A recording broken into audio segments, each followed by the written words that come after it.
राधे राधे दोस्तों, मैं आचार्य पंडित Gangadhar Shastri YouTube channel ज्योतिष गंगा में आपका स्वागत करता हूं। दोस्तों, आज मैं आपको बताऊंगा कि आपने मकान बनाने के लिए, घर बनाने के लिए ज़मीन खरीद ली और उसमें आपने मुहूर्त भी निकलवा लिया। अब उस ज़मीन को वास्तुशास्त्र के अनुसार दोष मुक्त कैसे करें, उसके विषय में बताऊंगा। और दोष मुक्त करने से पहले उसमें भूमि पूजन, गृह निर्माण कभी भी शुरू न करें। तो आइए, अगर आप मेरे चैनल पर नए हैं तो इसे अवश्य सब्सक्राइब करें, अपने मित्रों को शेयर करें और बेल आइकॉन को अवश्य टच करें, जिससे जो भी मैं नया वीडियो इसमें डालूंगा उसका नोटिफिकेशन आपको सर्वप्रथम मिल जाए। और दोस्तों, इसमें आपको करना क्या है, आपने ज़मीन खरीद ली है, आपने भूमि पूजन का मुहूर्त भी निकाल लिया है। तो ये सब करने के बाद आप सबसे पहले ज़मीन को समतल करें और समतल करके उसमें जो भी अनावश्यक पत्थर आदि पड़े हों उसे अवश्य हटा दें। वास्तुशास्त्र के अनुसार दोष मुक्त क्या क्या आपको करना है उसके विषय में आप जानिए। तो उसमें क्या करना है, पत्थर आदि जो अनावश्यक है उसको हटा देना है, हटा दें।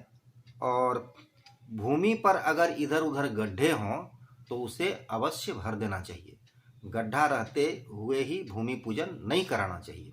उसको समतल करके अनावश्यक पत्थर हटा के जो भी इधर उधर गड्ढे हों उसको भर के समतल कर दें। और दोस्तों,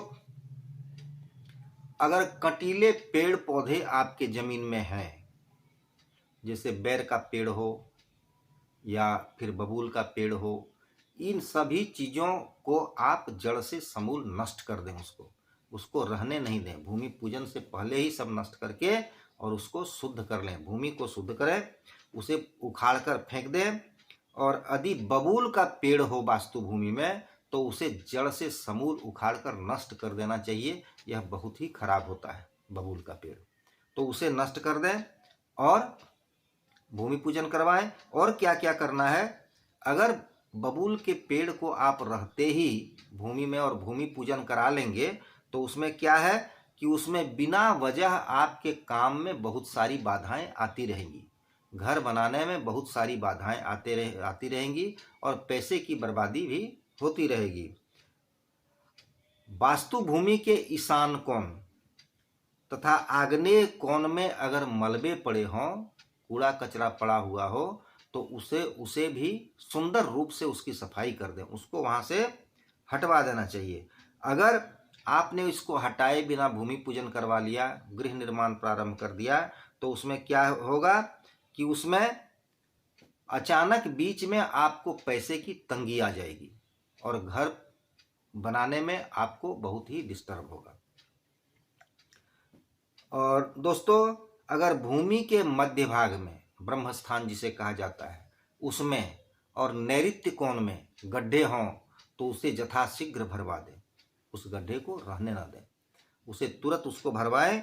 और अगर ये गड्ढे रह जाते हैं तो उसमें होता है क्या, अगर आप गृह निर्माण शुरू कर देते हैं बिना गड्ढे को भरवाए हुए, तो उसमें बार बार आपको विभिन्न प्रकार की गलतियां आती रहेंगी और पैसे की बर्बादी होती रहेगी।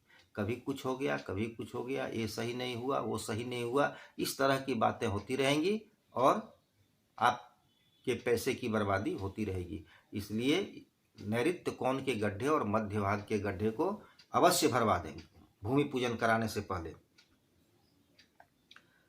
गृह निर्माण प्रारंभ करने से भूमि की पूजा अवश्य करवाएं।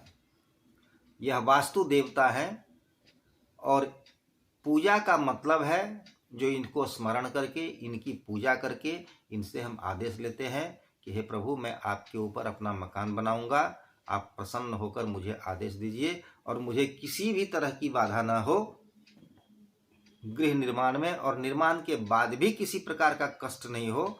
इसलिए पूजा की जाती है भूमि पूजन। इसलिए गृह निर्माण से पहले अगर गृह निर्माण कर रहे हैं तो आपको सबसे पहले भूमि पूजन करानी चाहिए। और भूमि पूजन के अति उत्तम 4 महीने हैं, 4 मास हैं।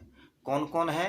अगहन है, श्रावण महीना है, और फाल्गुन महीना है, और वैशाख महीना है। ये 4 महीना बहुत ही उत्तम होता है। तो दोस्तों, मैं समझता हूं कि इसकी जानकारी प्राप्त कर आप लाभ अवश्य उठाएंगे और लाभ उठाएं। आज मैं अपनी वाणी को यहीं विराम दूंगा और विशेष मुहूर्तों के लिए मैं फिर दूसरा वीडियो बनाऊंगा जिसे आप देखकर अवश्य लाभ उठाएं। राधे राधे दोस्तों।